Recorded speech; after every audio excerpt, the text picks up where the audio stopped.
Battlefield returns with a new World War I installment, and let me get this out of the way.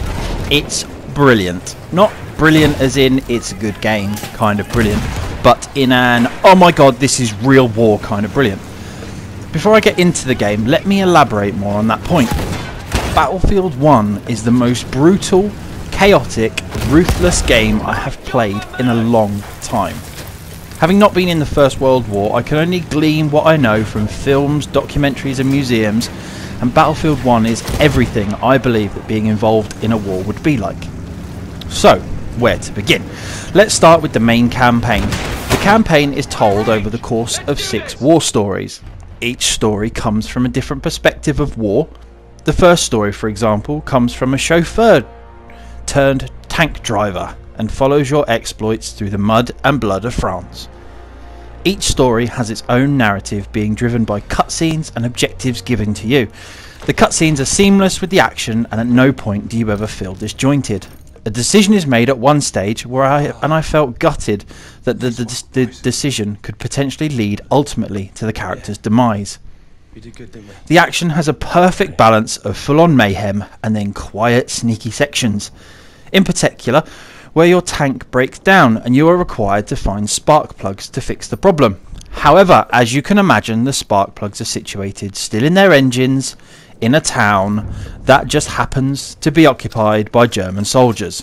So, as you go from building to building, taking out the odd soldier without making too much noise, picking up the spark plugs along the way, well, that was how it was meant to go.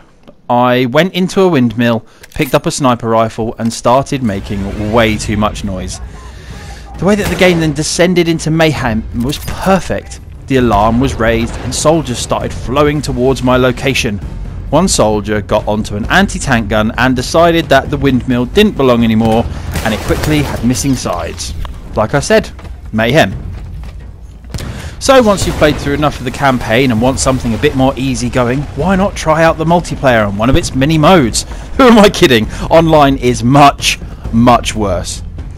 So multiplayer sees the return of popular modes Conquest and Rush, along with Team Deathmatch and Domination, and with one very new mode, War Pigeons. Now, before you get excited, no, you cannot strap plastic explosive to pigeons and let them fly into the enemy base, although that would be very cool. In this game mode, it sees you get notified of a pigeon's location. Then your first job is to get to that location first and grab the pigeon. Once you have the pigeon, it gets harder. Essentially, you show up on the map for everyone to see. Yes, everyone. You have a radial bar that slowly fills up as you have possession of the pigeon. So, you have 2 options. 1, run like hell. 2, camp out in a building and hope your teammates are good enough to protect you. Once you have filled up the bar, you release the pigeon, and this calls in an artillery strike on the enemy positions. You do, however, have a split second of time to shoot down the pigeon as it's flying away. And then there is the operations mode, which sees you taking part in the biggest of all matches, and in some instances taking part over a number of maps. This sees you attacking and defending areas of a map to gain the advantage and push back your enemies. This is all-out warfare. Taking on your enemy has never been more intense. You have to follow orders and take specific defensive positions to push the opposing force back, and in turn you have to defend those positions. Think Rush, but on a much, much bigger scale. Online, you can go to 9 locations from around the world, ranging from the deserts of Arabia to the Argonne forests in France, and pretty much in between. The maps are a great mix of close quarters with long sight lines for sniping opportunities. The interior battles through the ballroom blitz level are intense. Always take care to clear rooms before pushing on to the next one.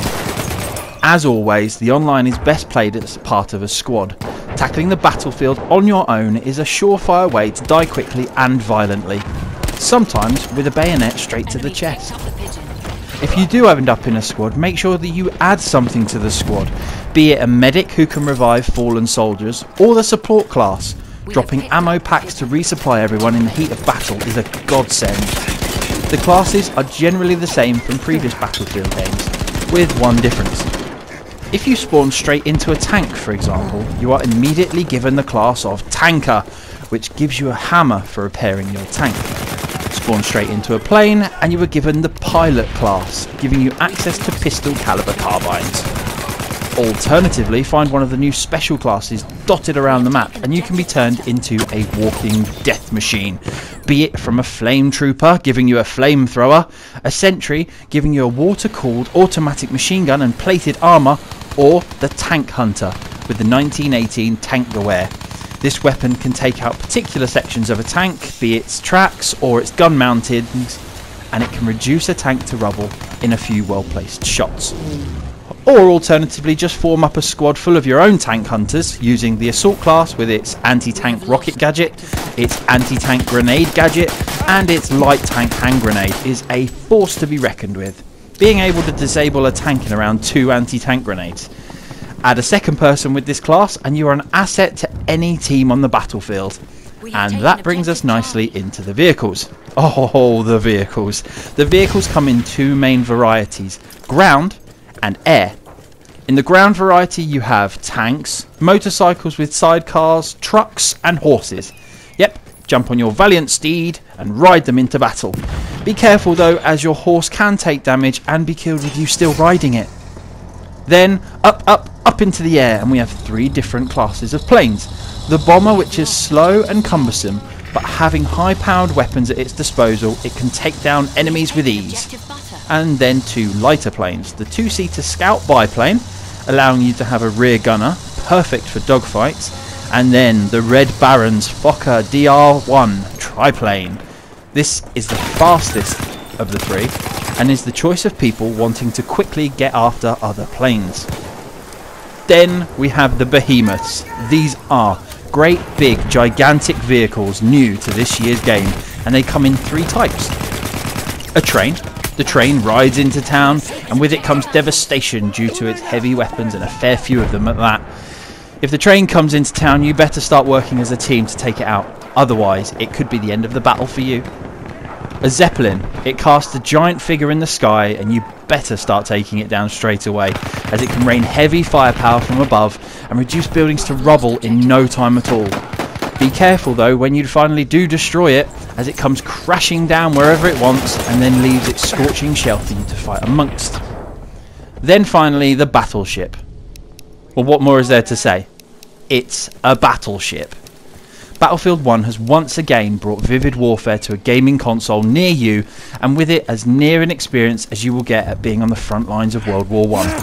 Thank you, EA. Thank you.